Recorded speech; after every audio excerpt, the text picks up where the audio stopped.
Good morning and welcome to the Killik & Co Market Update. This week we've been looking at the rise in the use of digital consultants. So we're seeing more and more companies using more and more technology, and increasingly they're starting to use digital experts or consultants to help them work out what technology they need, how to implement it, and more importantly what to do when it goes wrong. And we had a great example of this week as TSB was forced to bring in IBM to help fix some IT problems it was having. So TSB was the savings bank that was spun out of Lloyd's back in 2013, and it was later acquired by a Spanish bank called Sabadell.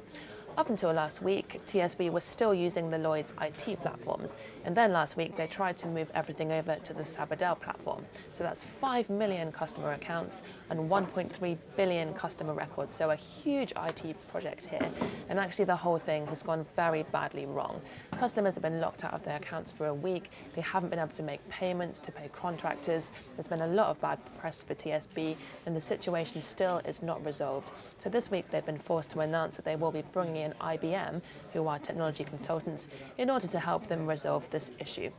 And we do expect to see more and more situations like this happening over the coming years, and we do expect to see more and more opportunity for consultants like IBM and Accenture as the world becomes more digitally focused.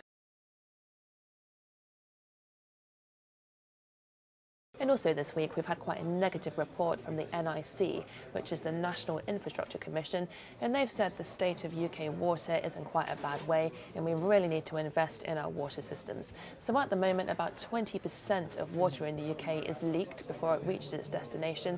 That's a huge proportion, and at the moment water companies are more likely to take more water from the source rather than fixing the leaks within the system.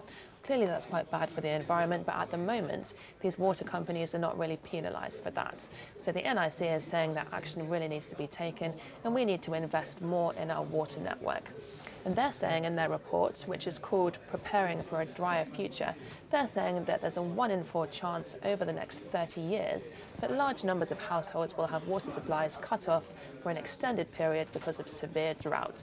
So clearly that's quite a concern, and they think there is a real need for us to invest more in our water systems.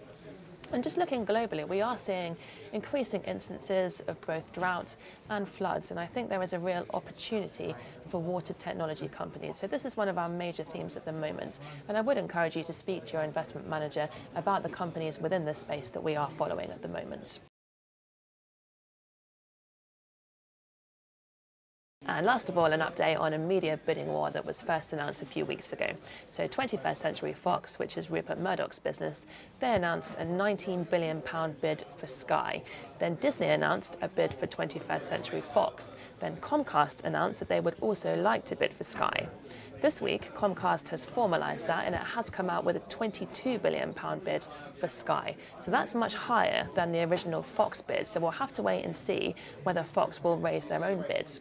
And I think this situation is interesting and it really shows the demand to own companies that have valuable content. So Sky is seen as being valuable because it has a lot of the football rights, and also it has devoted money over the last few years to producing its own programmes. An example is Riviera, which is a programme that was released by Sky last year. So I think this situation is well worth keeping an eye on. Now, moving on to the week ahead, we are continuing with the first quarter reporting season, so lots and lots of companies reporting. Last week we had very strong results from some of the tech companies like Amazon and Facebook, and next week we're looking forward to results from resource companies like Glencore and BP, and we've also got the first results from Spotify since it listed on the stock exchange last month. So that's it from us. Have a great weekend and we'll see you next Friday.